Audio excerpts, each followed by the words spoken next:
Nah, Mhm. saya punya beberapa data yang menarik di sini bahwa ternyata bagi orang teknikal pada saat ini melihat bahwa pergerakan Bitcoin menjelang halving ini berbeda dibandingkan halving sebelumnya.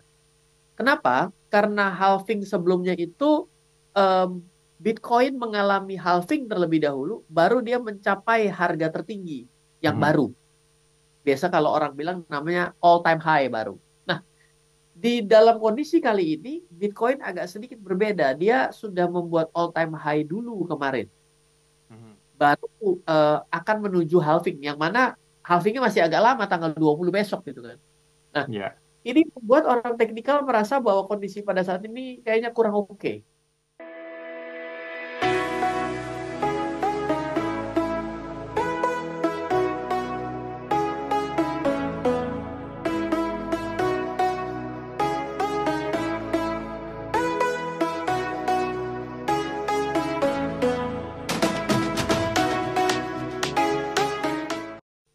Selamat malam, Mas William. Selamat malam kepada seluruh smart listeners dimanapun Anda berada. Wis, kita orang mau takbiran, kita kasih pengetahuan investasi luar biasa ini loh. Boleh dong Mas, supaya besok ada pembicaraan soal investasi juga nih ya kan ketemu saudara-saudara gitu ya. Udah Iya, invest iya, apa aja nih? Bitcoin lagi tinggi banget nih harganya. Nah, makanya malam hari ini kita akan iya, membahas soal beli Bitcoin sebelum atau setelah halving. iya. Silakan Smart Listener untuk Anda yang ingin bergabung, kami tunggu di WhatsApp di 0812 11 12 959 atau kami juga mengajak Anda untuk menyaksikan secara live streaming di YouTube channel Smart FM sekarang juga. Oke, Mas Ryan, bagaimana Ya. topik di malam hari ini? Pendapatnya, beli Bitcoin sebelum atau setelah halving? Silakan, Mas, sebagai pembuka. Oke, jadi Bitcoin ini adalah koin pertama di dalam dunia cryptocurrency yang kita kenal pada hari ini yang sudah banyak sekali jumlahnya dan pertama kali ada di 2008 menuju 2009 first transaction-nya. Lalu ada keunikan dari Bitcoin itu bahwa setiap 4 tahun sekali melakukan yang namanya adalah halving block. Ya. Nah, bagi orang-orang yang belum pernah mengenal dunia kripto, halving block adalah suatu hal yang asing gitu ya. Dan Hmm. juga membuat orang juga bertanya-tanya, Bitcoin itu di mana sih barangnya gitu kan? Karena tidak ada barangnya, kenapa harganya sampai dengan puluhan ribu US dollar, bahkan kalau dirupiahkan kan 70.700-an hari ini, berarti Hmm. kan udah lebih dari 1 miliar dong ya. Berarti kan ada yang membingungkan bagi banyak orang ya. Karena sekarang segala sesuatunya yang berharga itu kan nggak selalu yang ada fisiknya ya. Tapi yang tidak Betul. ada fisiknya itu berharga. Contohnya akun Instagram kita, akun sosial media kita. Coba tanya yang selebgram-selebgram itu kan cari uangnya karena followernya banyak. Itu kan sesuatu Hmm. yang sifatnya data gitu. Nah, ya Bitcoin ini adalah sesuatu revolusi di dalam dunia digital dan juga di dalam dunia payment dan juga dalam dunia teknologi IT juga banyak merevolusi. Nah, punya satu kebiasaan yang unik bahwa ketika ada yang namanya sebuah data itu bisa kita katakan unlimited atau tidak terbatas, ternyata Hmm. Bitcoin ini jumlahnya 21 juta.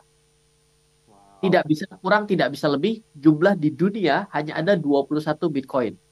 Nah, dari pertama kali ditemukan 2008 oleh orang atau anonim yang kita tidak tahu orangnya sampai hari ini menampakkan batang hidungnya Satoshi Nakamoto, sampai hari ini terbukti yang namanya blockchain pada Bitcoin itu tidak bisa diretas. Jadi, bila ada anggapan bahwa dunia digital itu adalah bisa diretas, sayangnya sampai hari ini Bitcoin itu tidak bisa diretas.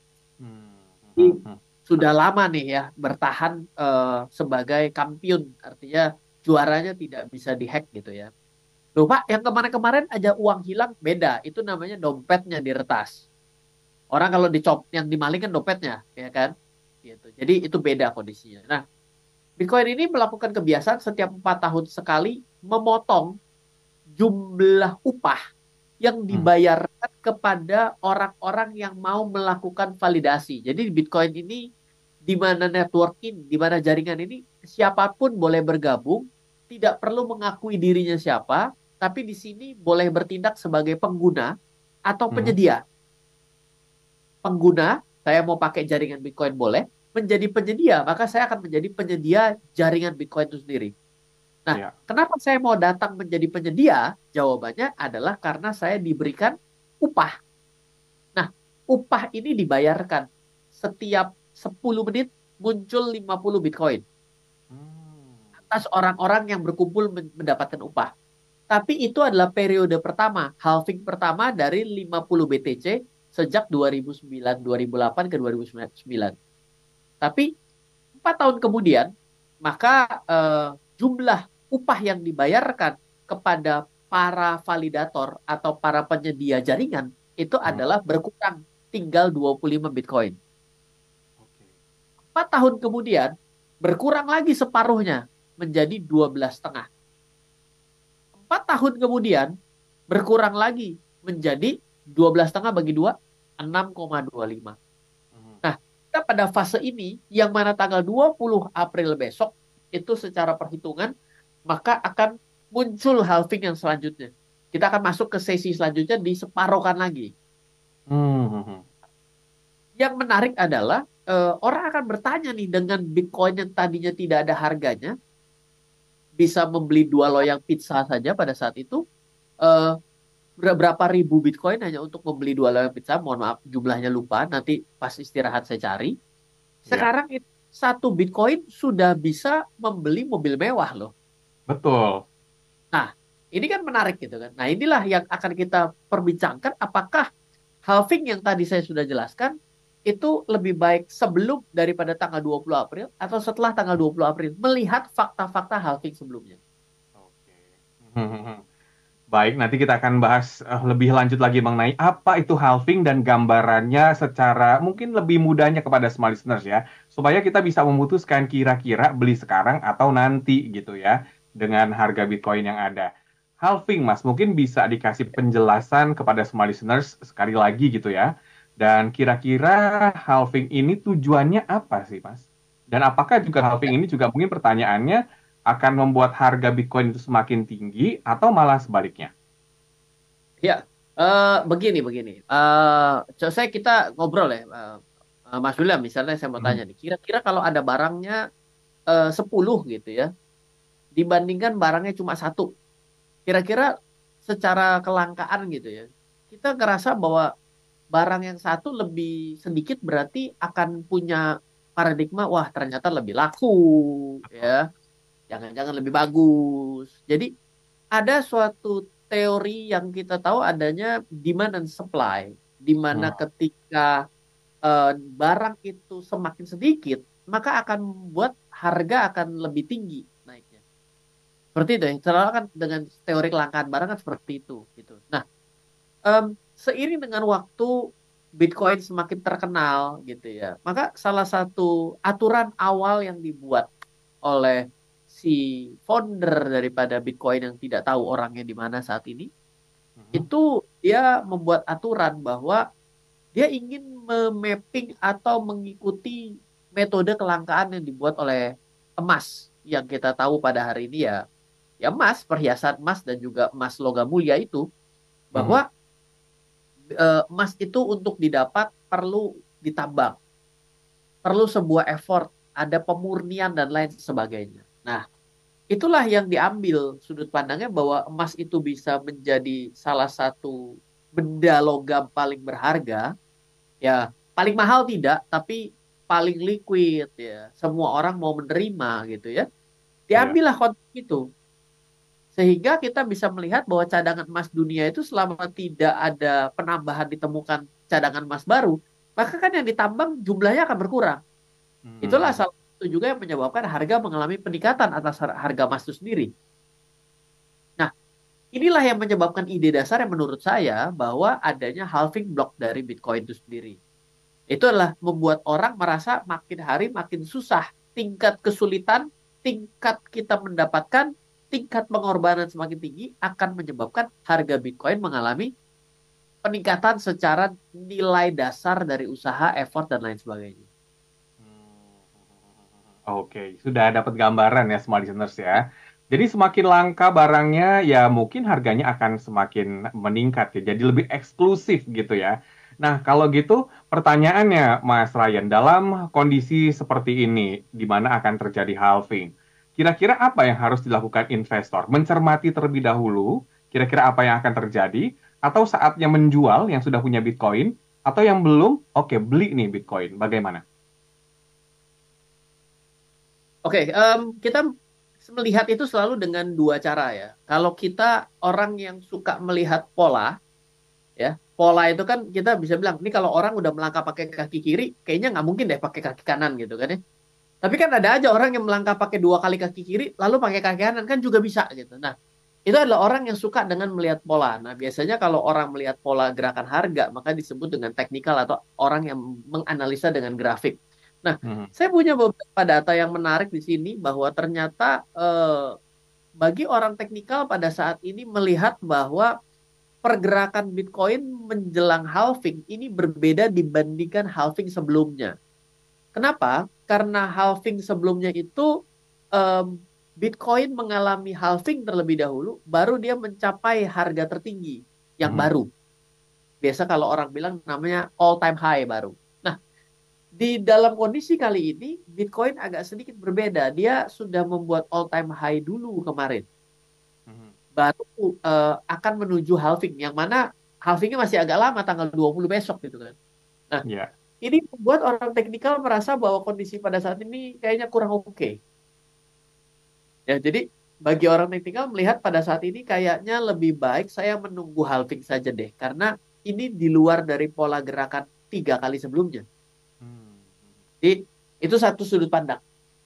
Oke, nah Hmm. di sudut pandang yang kedua, nih ya, pada saat ini sejak dari 2 tahun terakhir ya, terutama 2023, em, terjadi begitu banyak hal yang menggoyang dunia kripto, ya. Mulai dari bursa, bukan bursa, namanya exchange kalau di Indonesia, FTX. Ya. Lalu ada yang lagi bergulir juga hari ini, Terra Labs yang Do Kwon itu yang eh, merugikan banyak pihak katanya sejak 2022 dan menjadi rentetan kehancuran dunia kripto sepanjang ini lagi Hmm. bergulir. Juga berita baiknya, cryptocurrency Bitcoin masuk bursa Wall Street, dan Ethereum juga katanya dalam proses menuju approval di SEC. Nah, Hmm. ini ada hal yang berbeda dibandingkan halving-halving sebelumnya. Di halving-halving sebelumnya tidak ada peran serta yang sifatnya bursa itu kan lebih mapan secara aturan dan lebih rigid kan. Ya. Selama ini kan kita mengenal bahwa dunia kripto itu hukumnya rimba. Hmm. Tidak ada pengaturan yang jelas di sana. Siapa negara yang mengatur ya tidak ada jelas. Bitcoin itu Hmm. adalah ketika kita pergi ke network Bitcoin adalah kita menjadi warga Bitcoin, bukan menjadi warga negara Indonesia ataupun bukan menjadi warga negara Amerika. Ya. Nah, tapi di sini dengan masuknya Bitcoin masuk ke bursa Wall Street, di mana dapat di hold atau dibeli oleh fund manager yang ada di Amerika, di mana fund manager di Amerika itu diatur sedemikian rupa oleh SEC, maka secara tidak langsung di sini akan menjadi agak sedikit punya nilai baru bahwa Bitcoin ini sekarang diterima loh oleh pasar modal. Jadi dalam halving sebelumnya tidak ada ini. Jadi Hmm. dengan adanya aturan yang mulai ada sedikit mengatur bagaimana kepemilikan Bitcoin dan lain sebagainya, dan sedikit ada kita tahu bahwa oh iya dialah orang yang punya Bitcoin dalam jumlah banyak, yaitu Ya. siapa? Ya udah, yang yang memiliki ETF Bitcoin itu sendiri gitu. Nah, di sini menjadi menarik bahwa Hmm. penurunan besar, koreksi-koreksi tajam, maka dapat kita lihat Bitcoin akan semakin sulit untuk terkoreksi tajam. Kenapa? Karena mereka ini kan fund manager. Fund manager Hmm. jelas lebih punya citra bagaimana caranya menjaga kestabilan. Dia nggak mungkin dong laporan kepada investornya tiba-tiba, sorry ya bos, kita hilang 90% nih floating loss. Dia Hmm. akan punya usaha lebih kuat ketika turun, dia akan berani beli lebih banyak. Sedangkan retail kadang-kadang kehabisan napas. Hmm. Betul. Ya, jadi di sini game changer-nya adalah secara fundamental yang tadinya orang masih bergelut bahwa Bitcoin bukan nggak ada valuasinya. ini kan scam, ini kan Ponzi, ini kan monkey business. Lama-lama, loh, kok bisa masuk Wall Street ya? Loh, kok exchange-nya sudah ada di bursa Wall Street, Coinbase, tapi kok Bitcoin-nya sendiri sudah ditransaksikan di dalam bursa ya? Berarti Mhm. ini diatur dong. Berarti ini bukan Ponzi dong. Gitu kan. Nah, jadi mulai ada pemikiran-pemikiran seperti itu secara orang yang tadinya konservatif atau moderat, dia mulai berangsur-angsur nih, bisa mulai menerima si Hmm. Bitcoin ini Hmm. sebagai sebuah instrumen investasi. Bisa jadi loh ya, sebagian orang loh. Jadi saya tidak mengeneralisasi gitu, bahwa semua Ya. orang akan lihatin, tapi itu yang terjadi nih pada hari. Jadi betul, secara pattern 4 tahunan, itu kita melihat bahwa, wah kok all time high dulu ya, berarti halving kali ini nggak akan menarik nih. Nah, itu pattern. Tapi Mhm. dari bagaimana dunia menerima Bitcoin, Bitcoin dulu, jangan kripto yang lain, itu Mhm. berbeda ketika halving-halving sebelumnya. Ya, jadi di sini ada suatu hal yang spesial di sini untuk terjadinya halving kali ini. Sama Mhm. seperti tadi, Mas William juga bilang, Ryan, Mas Ryan, saya tuh saksi hidup loh, ngelihat Bitcoin di harga 150 juta loh. Nah, pertanyaannya Iya. kembali, Mas William, sekarang kita berada di harga 1 miliar. seratus Mhm. lima puluh juta pada hari itu, pasti Mas William tahu dia pernah harganya cuma 1 juta, 2 juta.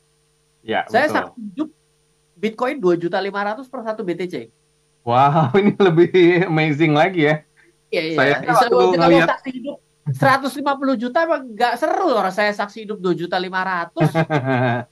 Nah, pertanyaannya juga kembali kalau kita tiba-tiba ditanya dalam kondisi pada hari ini tanpa melihat harga masa lalu, 1 miliar adalah big amount, uangnya besar, betul nggak? betul. Ya, tapi 150 juta pada saat Mas William bilang besar nggak? Hmm. Besar juga dong. Ya Nggak, Pak, besar, Pak betul. waktu itu ragu kan mau beli? Ragu banget, Mas. Eh, Makanya saya juga tiba-tiba pas ragu mau beli 2,5 juta. padahal 2 juta aja ya, Mas ya, istilahnya. Itu Iya, kan pada angka saat itu. biasa aja gitu. Hmm.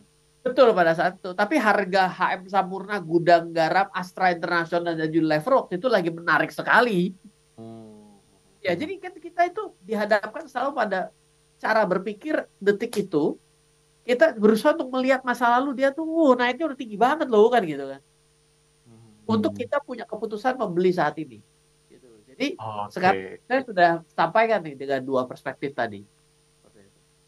Baik, dua perspektif yang sangat luar biasa ya, semua listeners. Jadi Anda bisa mempertimbangkan sesuai dengan apa yang disampaikan oleh Mas Ryan barusan. Yang tentunya bisa Anda pertimbangkan ya, karena topik di malam hari ini adalah beli Bitcoin sebelum atau setelah halving ya. Ini juga ada pertanyaan dari semua listeners mungkin ya. Kira-kira nih, Mas Ryan, kalau misalnya harga Bitcoin ini kan sekarang sudah cukup tinggi dibandingkan mungkin beberapa tahun sebelumnya ya. Di mana Ya. koin-koin yang lainnya seperti Ethereum itu juga apakah akan ngikut menyusul sama tingginya atau bagaimana Mas Ryan? Ini mungkin pertanyaan yang paling basic. Cuma pandangannya Mas Ryan bagaimana? Oh, ini pertanyaannya bukan basic, ini justru kritis kalau saya bilang begitu. Oke. Ya. Baik, jadi baik. Pada akhirnya store of value ya yang menyimpan nilai gitu ya. Bitcoin itu berhasil menyimpan nilai. Kenapa dapat dikatakan seperti itu? Karena menjadi koin pertama, lalu yang paling original ya. Lalu juga karena lama itu pasti yang paling teruji ya, dan juga sebenarnya Bitcoin itu mengambil sudut pandang yang sangat mau dibilang sangat jadul, nggak mungkin juga ini di dunia dunia teknologi modern gitu ya. Tapi Mhm. teknologi yang dibuat oleh Bitcoin itu, oleh penemunya itu sebenarnya konsepnya sangat sederhana. Nah, karena kesederhanaannya itulah membuat dia justru bisa menjadi store of value. Oke. Jadi mungkin agak ribet ya, tapi saya mau mengatakan bahwa sudut pandang Bitcoin itu adalah mau menjadi gold 2.0. Jadi dia kayak suatu gold innovation tapi jadi gold 2.0, di mana kalau gold repot, mungkin sulit disimpan, ini menjadi sesuatu yang bisa disimpan, masukin ke wallet, ya kan? Bahkan bisa pergi lintas negara dengan gampang. Itulah yang Mhm. dibuat Bitcoin itu sendiri. Nah, koin-koin yang lain itu mendapatkan inspirasi dan ide dari Bitcoin itu sendiri. Jadi secara otomatis koin-koin yang lain tidak mungkin akan mengambil inovasi yang sama seperti Bitcoin melakukan. Ya. Nah, makanya muncullah banyak koin. Nah, kalau kita perhatikan eh, Ethereum ya. Ethereum itu kan adalah koin kedua dengan market cap tertinggi di dunia. Gitu. Mhm. Pada saat ini market cap-nya nilai kapitalisasi dari Ethereum ketika kita berbicara itu adalah senilai 435 miliar US dollar. Sedangkan kalau Bitcoin itu adalah 1,4 triliun. Mhm. Bayangkan, nomor satu dan nomor dua jauhnya jauh banget. Iya. 435 dengan 1,4. Bahkan 3 kali lipat dari Ethereum baru setara dengan satu Bitcoin. Mhm. Jadi memang yang lain itu tertinggal. Nah, menjadi sudut pandang dengan Bitcoin semakin mahal, orang-orang itu tahu bahwa sudut pandang mereka semakin mahal, saya semakin nggak kebeli. Kalau gitu, saya akan cari koin alternatif lain. Oke. Itulah sudut pandang yang pertama. Boleh ya, ini Mhm. pada akhirnya saya bukan menyarankan lebih baik beli Ethereum, nggak mau begitu. Kenapa? Karena ini akhirnya investasi yang baik itu adalah membeli karena kita paham. Karena banyak Mhm. orang yang tidak mau peduli. Ya, dan itu menurut saya salah karena kita berinvestasi kalau kita paham namanya investasi. Kalau kita tidak paham tapi kita membeli namanya berjudi. Jadi kalau memang Anda mau menjadi seorang spekulan, bertahanlah menjadi seorang spekulan. Nggak masalah juga. Ya. Oke, Mhm. sekarang yang kedua.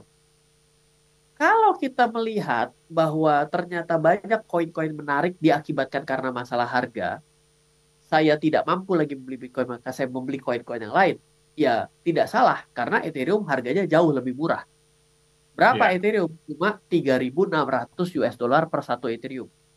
Binance, ya, BNB, itu cuma 583 US dollar per satu BNB. Mhm. Solana, nomor 5 saja, itu satu Solana cuma 176 US dollar per hari ini. Murah, Mhm. bisa dapat banyak, ibaratkan begitu ya. Oke. Mhm. Sekarang saya akan geser dengan sudut pandang yang kedua. Ethereum datang. Itu bukan dengan membawa solusi yang sama seperti Bitcoin datang. Mhm. Ethereum datang itu, Vitalik, foundernya, dia punya sudut pandang adalah, hey, ini teknologi yang bagus yang namanya desentralisasi. Ini adalah suatu hal yang keren sekali.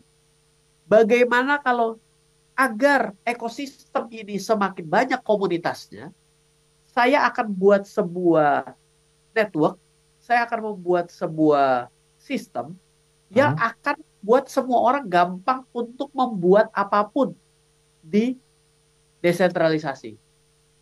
Jadi Ethereum Network itu sebenarnya adalah sebuah protokol yang mengundang orang-orang untuk bisa menjadi pengguna di dunia blockchain. Beda Mhm. dengan sudut pandang Bitcoin sendiri waktu datang. Bitcoin waktu datang, Satoshi bilang, saya tidak percaya lagi dengan negara. Ternyata tahun 2008 kita sadar bahwa subprime mortgage ini aneh. Masa ketika dilihat dari hasil rating surat hutang obligasi 1 minggu yang lalu dalam keadaan baik-baik saja, kok Mhm. bisa tiba-tiba hari ini gagal bayar?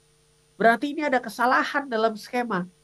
Saya tidak lagi bisa percaya perbankan. Saya tidak bisa lagi percaya uang saya kepada siapapun. Bagaimana kalau saya akan menyimpan untuk diri saya sendiri dan kalau saya mau melakukan transaksi antara saya dengan Mas William, saya tidak mau Mhm. lagi menggunakan transfer bank. Saya mau langsung antara Mas William dan rakyat, yaitu peer to peer. Mhm. Jadi maksud dan tujuan si Bitcoin itu ada dengan Ethereum hadir itu tidak sama. Ya, jadi secara otomatis Ethereum itu justru mengundang semua orang, tolong kamu mau menjadi seorang developer dalam dunia blockchain. Oke, kamu pakai saja protokol Ethereum. Mari kita kembangkan sama-sama agar semua orang bisa merasakan desentralisasi. Bitcoin Satoshi dengan sudut pandang yang berbeda. Saya menginginkan transaksi keuangan bisa terjadi peer-to-peer secara digital, tidak bisa disangkal. Siapapun yang melakukan transaksi harus berbentuk nirsangkal, otentik.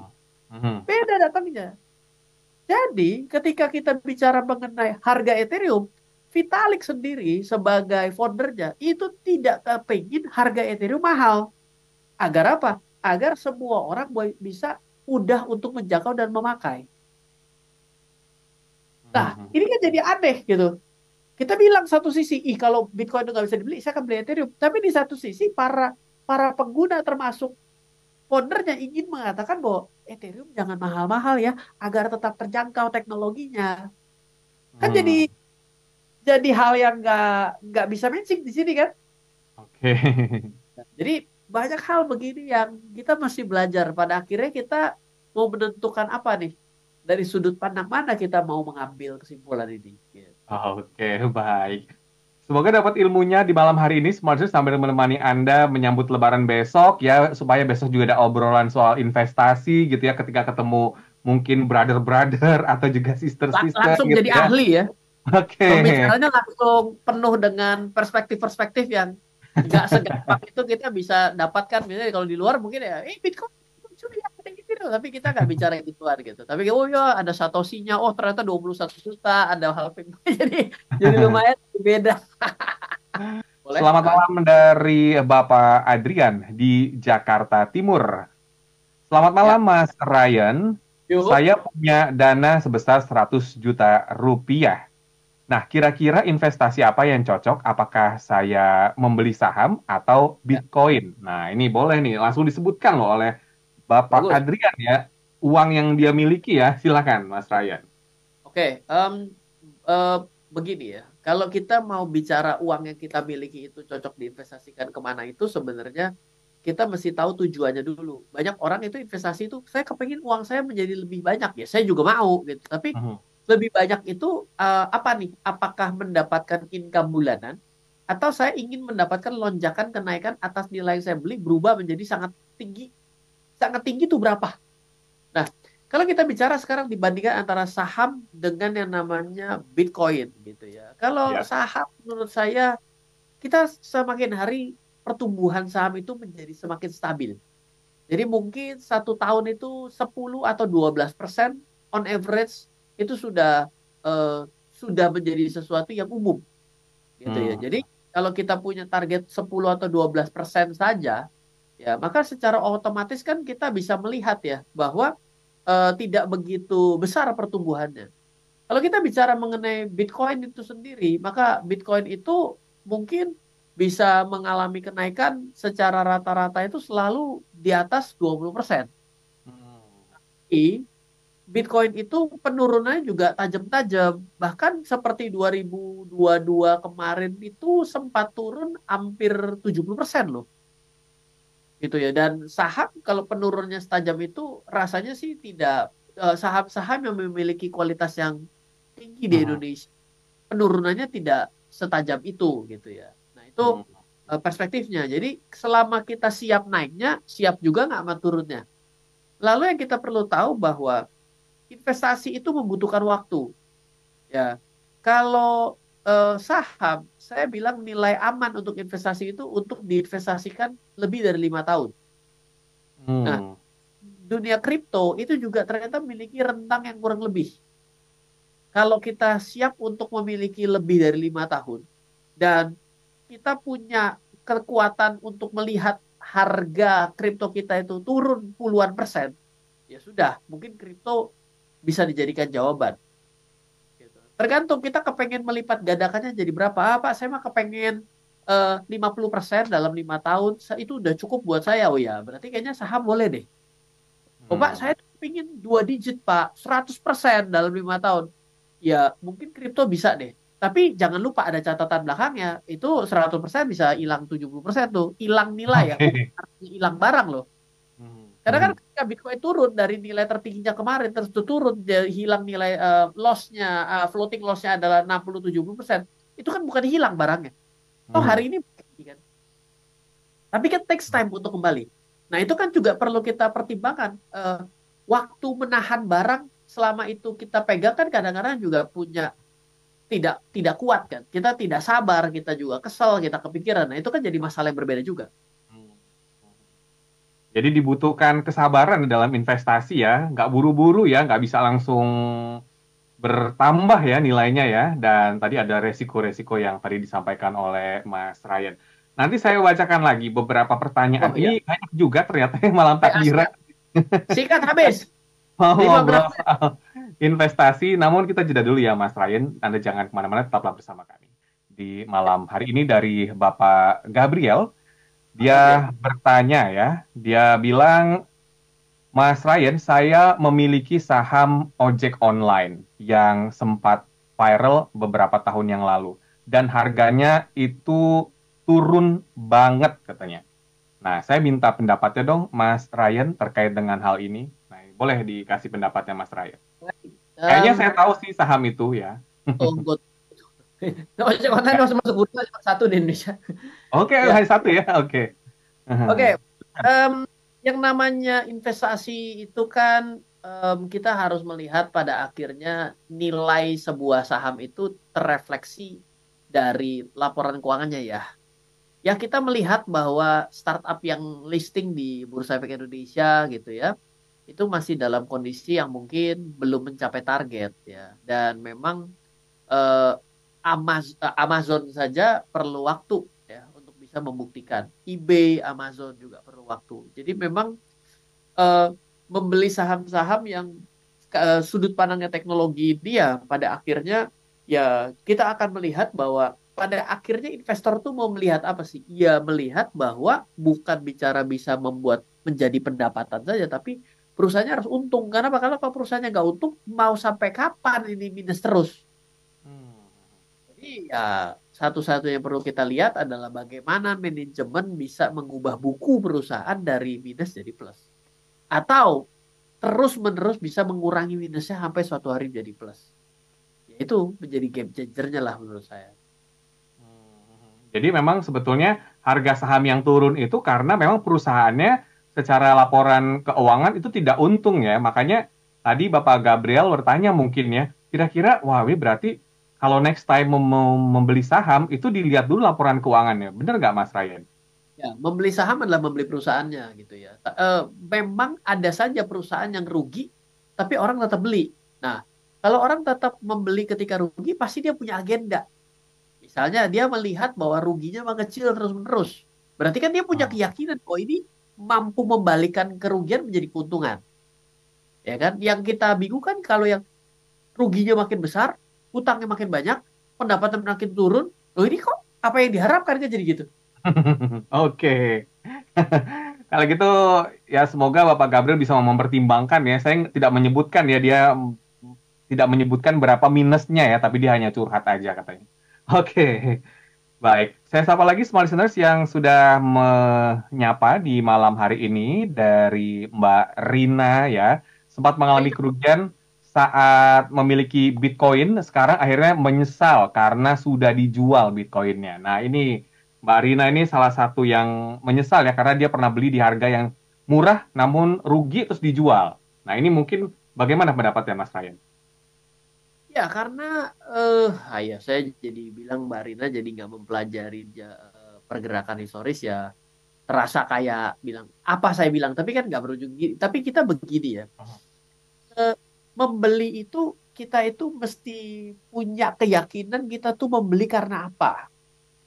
Yang repot adalah banyak orang yang membeli karena yakin sama temennya, yakin sama aplikasinya. Bukan, kita beli bukan aplikasinya, kita beli ini loh si Bitcoinnya. Kita masih melihat, oh kenapa ya Bitcoin ini menjadi menarik? Orang menarik ini apa sih gitu.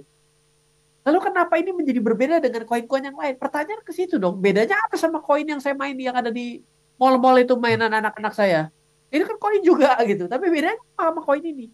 Nah, itu perlu kita pertanyakan gitu. Nah, sebelum kita beli, pertanyaan juga, kalau turun, apakah saya siap? Dan kalau turun, apa yang harus saya lakukan? Hmm. Dan itu kita sudah tahu nih. Bahkan saya selalu merasa bahwa kalau saya beli, oke pasti turun nih. Biarinin aja, tapi saya layanin gitu loh. Oke. Ada koreksi saat ya kan. Saya udah tahu, saya kan ada beberapa koin-koin, saya juga bukan Bitcoin. Saya lihat, oke, turun. Nah, turun. Turun. Turun lagi. Nggak apa-apa. Ayo, turun. Turun lagi. Ayo, nggak apa-apa. Tapi saya berani gitu. Karena oh ya oke nggak apa-apa. Oh tapi selisih saya punya barang sama yang sekarang, sorry ya kan. Turun sampai seharga saya, yang lain pusing gitu loh. Jadi kita harus punya keyakinan bahwa sebenarnya goals akhirnya tuh kita tuh apa sih? Gitu. Hmm. Kadang membuat kita akhirnya tidak tahan dengan penurunan, kita jual naik. Gitu. Seperti case-nya Mbak Rina ya, dia bilang menyesal ya katanya, padahal harganya sekarang cukup tinggi. Berarti poinnya di sini adalah Mas Ryan, kesabaran atau mental kita itu harus siap ya ketika kita melihat investasi kita mengalami minus atau juga mungkin turun, itu jangan buru-buru untuk dijual atau bagaimana? Nah, ini bagaimana tipsnya Mas Ryan? Jangan buru-buru dijual, ya. Yang kedua adalah semakin awam, semakin seringlah membeli. Jadi kalau kita nih orang awam nih, kita orang nggak terlalu ngerti. Hmm. Bitcoin pertama jangan banyak, ya. Hmm. Belilah jangan banyaknya itu sering-sering. Saya udah beli, turun lagi, oh kok beli ya, untung saya baru sedikit, saya beli lagi ya, sedikit. Turunnya Hmm. beli, ini turun lagi beli sedikit. Nanti dia akan adjust sendiri angkanya, pelan-pelan. Namanya itu kan metode dollar cost average. Ini juga berlaku di dalam dunia Bitcoin gitu ya. Dia akan kembali lagi. Loh, kok seberapa yakinnya ya? Kan pilihannya kalau Bitcoin pada saat ini market cap-nya aja ngalahin semua gitu. Sebenarnya alasannya kenapa pilih Bitcoin susah juga, kenapa nggak pilih justru pertanyaannya gitu kan. Jadi, Hmm. eh, itulah memang yang penting. Nah, mungkin sekalian ya Mbak Rina gitu ya. Ini kebetulan buku saya bulan ini di Gramedia kembali bestseller nasional nih karena buku tahun Hmm. lalu pada saya bikin saya tulis itu strategi mudah trading dan investing pada kripto. Nah, itu saya bahas Hmm. bahwa ternyata eh, kripto Bitcoin aja itu punya pattern yang menarik gitu. Diinvestasikan 3 tahun, diinvestasikan 4 tahun, diinvestasikan 5 tahun, itu ternyata punya potensi yang menarik. Bahkan sekarang saya ada beberapa strategi baru, tapi belum sempat nulis buku. Saya melihat Hmm. sepertinya ada peluang-peluang mengambil keuntungan Bitcoin ini dengan sudut pandang passive income. Artinya kita bisa mendapatkan earning secara teratur dari Bitcoin. Bukan Wow. ini ingat kontraknya ya gitu ya. Jadi agak sedikit beda sudut pandangnya. Tapi saya belum sempat menulis bukunya. Baik. Hampir 1 tahun dan konsisten around 2,5% atau 3% per tahun kan not bad ya dalam sudut pandang dolar ya. Cuma yang menjadi harus perhatian khususnya adalah harga Bitcoin bisa seluncur tajam, itu yang perlu diperhatikan saja. Baik ya. Bukunya sudah tersedia di Gramedia. Tadi apa judulnya Mas Ryan supaya Ibu Rina bisa langsung ke toko buku Gramedia ya beli bukunya ya. Ya, strategi mudah trading dan investing pada cryptocurrency. Oke, detail di sana ya ada strateginya. Ya, Baik Mas detail. Ryan. Aha. Ini waktunya nggak kerasa ya sudah di akhir sesi. Poin penting yang disampaikan kepada smart listeners terkait dengan topik kita di malam hari ini beli Bitcoin sebelum atau setelah halving. Silakan Mas Ryan. Ya, saya pribadi adalah orang yang tidak terlalu penting mengenai halving itu sendiri. Karena apa? Karena saya bukan seorang penambang, saya bukan seorang miner, saya bukan seorang penyedia jaringan. Saya adalah orang yang murni membeli ataupun saya pengembang lah. Boleh dibilang saya Mhm. developer blockchain, betul ya. Saya punya tim developer blockchain. Jadi menjadi pesan buat saya adalah anggaplah ini sama seperti kita pernah punya yang namanya gerakan nabung saham, kita menabung reksadana. Ya, kenapa tidak menabung kripto saja? Kalau memang merasa bahwa kripto menarik, bolehlah beli Bitcoin, ya alokasikan mungkin 5% atau 10%, beli secara berkala tanpa kita perlu tahu hal-hal teknis mengenai yang namanya halving. Kita juga bukan sebagai seorang penambang, tidak ada sesuatu yang bermanfaat buat kita. Kenapa? Yang akan merasakan halving itu kan orang yang menambang Bitcoin, bukan kita. Jadi Betul. secara otomatis kita sebenarnya lebih nggak terpengaruh hal itu gitu. Jadi ya lebih baik kebiasaan berinvestasi kita kembalikan lagi kepada kebiasaan berinvestasi. Seperti itu. Kebiasaan berinvestasi dikembalikan lagi. Nah, karena pilihan investasi itu banyak ya Mas ya, salah satunya saham dan sekarang Bitcoin juga sudah menjadi pilihan yang tadi katanya sudah masuk Wall Street juga ya Mas Ryan ya. Sudah ada ETF-nya. Jadi Bitcoin itu ada ETF Bitcoin-nya. Jadi real Bitcoin sebagai underlying aset ETF-nya ya. Kalau dulu kan kontrak futures-nya ya. Tapi kalau ini adalah Bitcoin asetnya. Jadi kita jadi lebih yakin lah boleh dibilang kita beli Bitcoin dalam bentuk paper asset, tapi dalam pembelian kita itu sudah ada Bitcoinnya di dalam. Sehingga mungkin kita lebih mudah menyimpannya. Kita tidak mungkin Mhm. perlu takut kehilangan wallet kita. Kita dapat dengan mudah mewariskan karena secara otomatis kan ketika kita bicara mengenai paper asset, ketika warisan itu kan dengan mudah kita lebih mudah untuk memastikan bahwa kita itu adalah siapanya, proof of ownership-nya, kita adalah keturunan dan lain sebagainya. Jadi itu mulai masuk ke dalam dunia pasar modal seperti itu. Baik, ya silakan ini jadi perbincangan besok nih kumpul-kumpul saat Lebaran. Terima kasih banyak Mas Ryan atas waktunya.